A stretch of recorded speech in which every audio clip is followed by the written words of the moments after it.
ఓం నమో శ్రీ లక్ష్మీ వెంకటేశ్వరాయ శ్రీ మహాగణాధిపతయే నమః. జ్ఞానానందమయం దేవం నిర్మలస్ఫటికాకృతిం ఆధారం సర్వవిద్యానాం హయగ్రీవముపాస్మహే. మరి మనం ఈరోజు వార ఫలాల గురించి తెలుసుకుందాం. 7/9/2025 నుంచి 13/9/2025 వరకు ఉన్న గ్రహాల యొక్క పరిస్థితి నుంచి అనుసరించి మనం రాశి ఫలాలు తెలుసుకుందాం.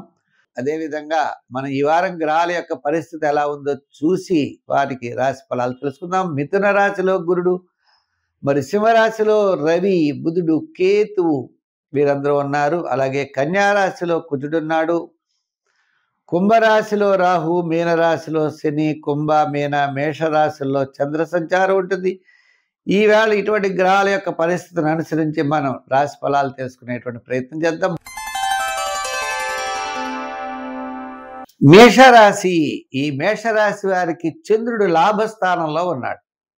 చంద్రుడి యొక్క బలం ఉన్నది. అంటే దశమ, ఏకాదశ, ద్వాదశ స్థానాల్లో చంద్ర సంచారం ఉన్నది.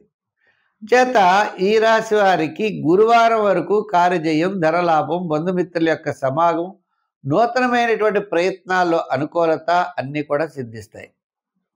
దీంతో పాటు కుజుడు షష్ఠ స్థాన సంచారం, చతుర్థంలో శుక్రుడు యోగం, విందులు వినోదాల్లో పాల్గొనే అవకాశం ఉన్నది.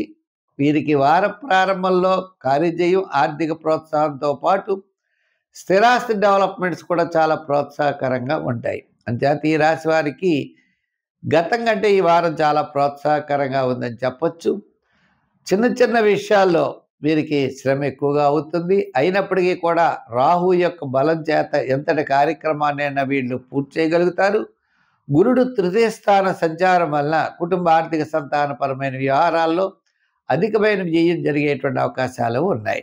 అయితే ఆలోచనలతో ముందుకు వెళ్ళండి, విజయం తప్పనిసరిగా సాధించగలుగుతారు. ఉద్యోగస్తులకి ముఖ్యమైన వ్యవహారాల్లో చాలా యోగదాయకంగా ఉంటుంది.